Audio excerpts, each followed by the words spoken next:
तब मोहब्बत का जुनून सवार था, बस कुछ भी नहीं इस तरह की सोच आई मुझे कि मैं इस तरह से अपना सारा कुछ छोड़ के चली जाऊँगी और वो मेरे साथ इस तरह करेगा। मैंने सोचा भी नहीं था। मैं चाहती हूँ यहाँ मैं शादी कर लूँ जो मेरे घरवालों को भी सपोर्ट करे, मुझे भी सपोर्ट करे, इज़्ज़त से रखे। आपको ये बात करते हुए शर्म आ रही थोड़ी-सी?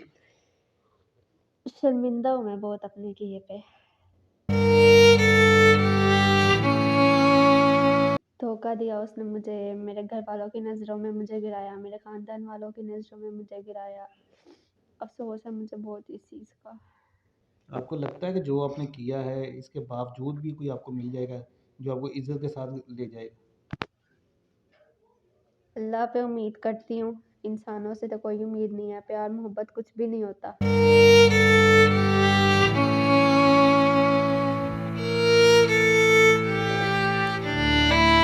अस्सलाम वालेकुम नाज़रीन, मैं हूं आपका मेज़बान अहमद तौहर। नाज़रीन, आज की स्टोरी ख़ास तौर पे हमारी यंग जनरेशन के लिए है जो सोशल मीडिया की इतनी एडिक्ट हो चुकी है कि उनको ये भी समझ नहीं आ रही कि हम क्या करने जा रहे हैं या क्या हम कर रहे हैं। नाज़रीन, आज दिन हम देख रहे हैं कि सोशल मीडिया की दोस्तियाँ, लव अफेयर्स जो हैं वो लड़कियां ख़ास तौर पे जो है ना वो इन चक्करों में पड़ के अपनी इज्जत गंवा बैठती हैं। आज हमारे साथ 21 साल नौरीन मौजूद है जो सोशल मीडिया के थ्रू ही एक इंडियन लड़के के प्यार के चक्करों में पड़ती हैं और अपनी इज्जत गंवा बैठती हैं। क्या मामला होता है, किस तरह से होता है, इनसे जानते हैं। अस्सलाम वालेकुम। वालेकुम अस्सलाम। नूरीन, मुझे बताएं कि किस तरह से आप एक इंडियन लड़के के प्यार के चक्कर में पड़ गई? फ़ेसबुक पे मैं यूज़ करी थी, एक दिन मुझे उसका रैंडम मैसेज आया हाय का। मैंने मैसेज को इग्नोर किया, फिर जब स्टिल मुझे मैसेज आने लगे तो मैंने उसको जवाब दिया। मैंने सोचा चलो टाइम पास ही सही। हम्म। फिर आहिस्ता-आहिस्ता बात होती रही हमारी, होने लगी, ये टाइम पास दोस्ती में बदल गया और दोस्ती प्यार में बदल गई। ठीक है। फिर इस तरह से हमारी तकरीबन 1 साल बात होती रही। हम्म। उस लड़के ने मुझे दुबई बुला लिया। उसने कहा कि हम शादी कर लेते हैं। मैंने उससे कहा हमारी शादी नहीं हो सकती, मैं मुसलमान हूँ, तुम हिंदू हो, तुम इंडिया से हो, हमारी शादी मुमकिन नहीं है। उसने कहा तुम आओ, मैं अपना मज़हब बदल लूँगा, मैं तुम्हारे लिए कुछ भी कर लूँगा। ठीक है। जब मैं गई अपना घर-बार सारा कुछ छोड़ के, उसने मुझे वीज़ा, टिकट सारा कुछ भेजा। 2 महीने हम वहाँ पे रहे और जब मैं उसको कहती थी शादी का, तो वो कहता था कि मुझे इंडिया जाना पड़ेगा पहले, शादी अपना मज़हब बदलवाने के लिए। इसी तरह से मुझे लारे लगाता रहा, रोज़ कोई ना कोई नया लारा, आज कर लेंगे, आज मैंने पंडित से बात की थी, मैंने मज़हब बदलवाना है, मुझे पहले इंडिया जाना पड़ेगा, फिर हम आके शादी करेंगे। 1.5 महीना तकरीबन वो इसे ना करता रहा। एंड पे फिर उसने कहा कि मैंने पंडित से बात की है, हमारी कुंडली कहा था, कुंडली हाँ। हमारी कुंडली नहीं मिल रही, तो मैं इंडिया जा रहा हूँ, मैं वापिस आऊँगा। ठीक है। वो मुझे इसी तरह से छोड़ के चला गया इंडिया और उस दिन के बाद वो अब तक वापिस नहीं आया। अच्छा, 1.5 माह उसने आपको इस्तेमाल किया इंडिया बुला के, इसी तरह ही है? हुँ, इस्तेमाल किया है ना आपको, वहाँ पे आप लिविंग रिलेशन पे रहती थी ना उसके साथ? हाँ जी। ठीक है। अच्छा, जब आपकी बात हो रही थी उसके साथ, उस वक़्त आपको ख़्याल नहीं आया कि ये लड़का हिंदू है, मैं मुस्लिम हूँ, तुम इसके साथ प्यार के चक्कर में पड़ रही हो, हमारी शादी हो ही नहीं सकती, तो ये किस तरह से मतलब चेंज कर देगा मेरे लिए? तब मोहब्बत का जुनून सवार था, बस कुछ भी नहीं इस तरह की सोच आई मुझे कि मैं इस तरह से अपना सारा कुछ छोड़ के चली जाऊँगी और वो मेरे साथ इस तरह करेगा। मैंने सोचा भी नहीं था। चलो, चली गई आपकी, ये तो चलो समझ आ जाती है कि आप उसके प्यार में चली गई, आपकी अकल में पर्दा पड़ गया था। आपको रिलेशन बनाते हुए भी ज़रा ख़्याल नहीं आया कि मैं अभी कुँवारी हूँ, मैं इसके निकाह में नहीं आई अभी, तुम इसके साथ रिलेशन में आ रही हो? वो कहता था शादी तो हमने करनी ही है, तो क्या हुआ? तो आप मान गई? हाँ जी। दुबई में जाते थे हम लोग, घूमते थे, सैर करते थे, खाते-पीते थे, अच्छा टाइम गुज़रता था हम लोगों का। क्लबों में जाते थे? हाँ जी। यानी कि फुल टाइम यशी की आपने वहाँ पे? हाँ जी, फुल टाइम। क्या मकसद क्या था आपका? शादी करना था या फ़ेम हासिल करना था, पैसा कमाना था, क्या मकसद था?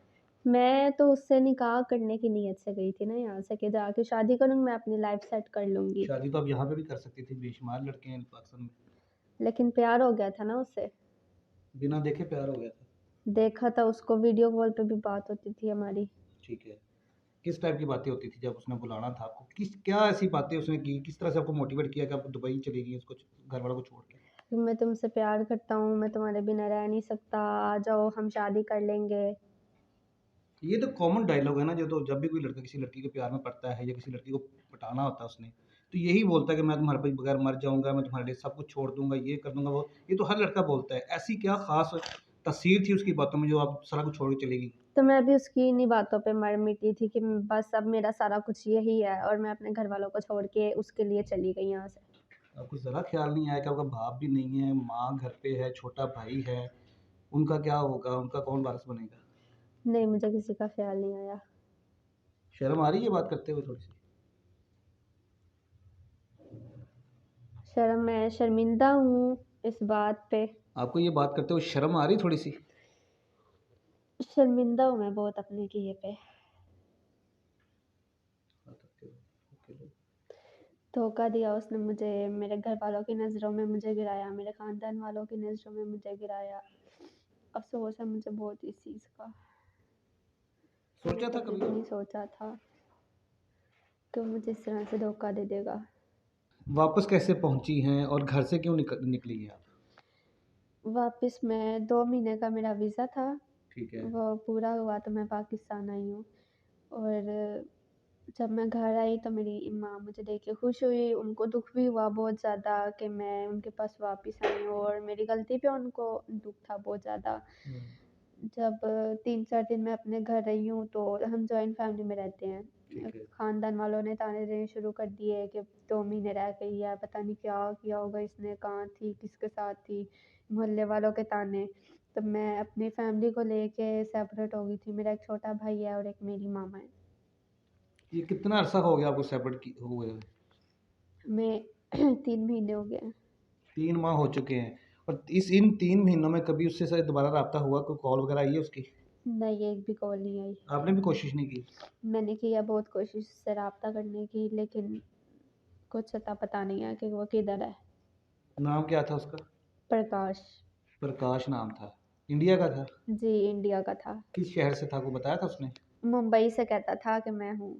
अच्छा, मुंबई से था। ठीक हो गया।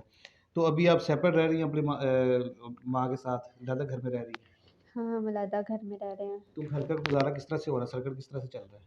मेरा छोटा भाई है, उसके पढ़ने की उम्र है तो वो दुकान पे काम करता है। आपने नहीं कोई जॉब शॉप करने की कोशिश की? मैं जॉब देख रही हूँ लेकिन मुझे मिल नहीं रही। छोटा भाई है, वो काम करके रोज़ का 150-200 रुपया ले आता है, उससे हमारा खाना-पीना चल जाता है। किराया हमसे नहीं दिया जा रहा घर का। किराया नहीं दिया जा रहा, तो जहाँ पहले आप रहती थी वो घर आपका ज़ाती था? हाँ, वो हमारा ख़ानदानी घर था। तो वहाँ से खुद निकली हैं या किसी ने निकाल दिया वहाँ से? वहाँ से ख़ानदान वालों ने निकाला है कि कल को हमारे हमारे बच्चों को भी ख़राब करोगी, यहाँ से चले जाओ तुम लोग। और और ना फिर वो उसमें से हमें। आपको आइडिया है कि आपने क्या काम किया है? कितनी बदनामी करवा ली आपने, अपनी ज़िंदगी ख़राब कर ली आपने? जानती हूँ इस चीज़ को। शर्मिंदा हूँ अपने किए पे। आगे क्या सोचा है, अब आगे लाइफ़ में क्या होगा, क्या करना है? मैं चाहती हूँ यहाँ मैं शादी कर लूँ जो मेरे घर वालों को भी सपोर्ट करे, मुझे भी सपोर्ट करे, इज़्ज़त से रखे, मुझे 3 टाइम की रोटी दे, मेरा घर मैनेज करे, मेरी अम्मी को सँभाले, भाई को पढ़ाए। कोई ऐसा इंसान हो जो मेरी मदद करे। आपको लगता है कि जो आपने किया है इसके बावजूद भी कोई आपको मिल जाएगा, जो आपको इज़्ज़त के साथ ले जाएगा? अल्लाह पे उम्मीद करती हूँ, इंसानों से तो कोई उम्मीद नहीं है, प्यार मोहब्बत कुछ भी नहीं होता।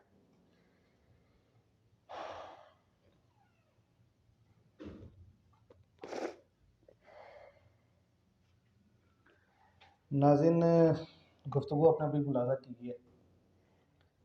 परेशान है, शर्मिंदा है अपने किए पे, पछता भी रही है। और जैसे बता रही कि ख़ानदान वालों ने घर से निकाल दी है, जॉइंट फैमिली थी। आप समझ सकते हैं, ज़ाहिर है हमारा मुआशरा इसी टाइप का ही है कि जब भी कोई इस तरह का काम कोई लड़की या लड़का कर लेता है तो बदनामी का बाइस बनता है ख़ानदान के लिए भी और मुआशरे के लिए भी। तो किसी हद तक इसके इनके फैमिली वाले भी ठीक हैं। ज़ाहिर है उनकी भी औलाद होगी, उनके भी बच्चे होंगे, इनका असर जो इसने किया है, ज़ाहिर है इसका असर जो है वो उनके बच्चों के ऊपर भी पड़ सकता है। तो उन्होंने अपनी इज़्ज़त को बरकरार रखने के लिए या बचाने के लिए इनको घर से निकाल दिया है। अभी बेचारे परेशान हैं, जॉब भी नहीं है, बूढ़ी माँ है, एक छोटा भाई है जो किसी दुकान के ऊपर सेल्समैन या काम करता है, ये हेल्पर के तौर पे वहाँ से 150-200 कमाता है, जो डेली के अंदर खाना-शाना हो जाता है। और अभी इनका घर का जो रेंट-शेंट है और जो बिजली के बिल वगैरह हैं, वो उस तरह से मैनेज नहीं हो रहे हैं।